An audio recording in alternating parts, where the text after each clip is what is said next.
ସକାଳୁ ଖାଲି ପେଟରେ ହଳଦୀ ପାଣି ପିଇଲେ କ'ଣ ହେବ?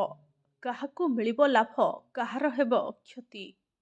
ଭାରତୀୟ ରୋଷେଇ ଘରେ ମିଳୁଥିବା ମସଲା କେବଳ ଖାଦ୍ୟର ସ୍ୱାଦକୁ ବଢ଼ାଏ ନାହିଁ, ବରଂ ସ୍ୱାସ୍ଥ୍ୟ ପାଇଁ ମଧ୍ୟ ଲାଭଦାୟକ ବୋଲି ବିବେଚନା କରାଯାଏ। ସେହିପରି ହଳଦୀ ହେଉଛି ଏପରି ଏକ ମସଲା ଯାହା ଖାଦ୍ୟର ସ୍ୱାଦ ବଢ଼ାଇବା ସହ ଦେହ ପାଇଁ ମଧ୍ୟ ବେଶ୍ ଲାଭଦାୟକ ଅଟେ। ଯଦି ଆପଣ ସକାଳୁ ହଳଦୀ ପାଣିରୁ ଆରମ୍ଭ କରନ୍ତି, ତେବେ ଆପଣଙ୍କ ଶରୀର ଅନେକ ଲାଭ ପାଇବ। ହଳଦୀ ଏକ ଉପକାରୀ ଔଷଧୀୟ ମସଲା। ହଳଦୀ ଆଣ୍ଟିବ୍ୟାକ୍ଟେରିଆଲ, ଆଣ୍ଟିଫଙ୍ଗଲ ଗୁଣରେ ଭରପୁର। ହଳଦୀ କେବଳ ଖାଦ୍ୟର ରଙ୍ଗ ଏବଂ ସ୍ୱାଦକୁ ବଢ଼ାଏ ନାହିଁ, ଏହା ଖାଦ୍ୟକୁ ପୁଷ୍ଟିକର କରିବାରେ ମଧ୍ୟ ସାହାଯ୍ୟ କରିଥାଏ।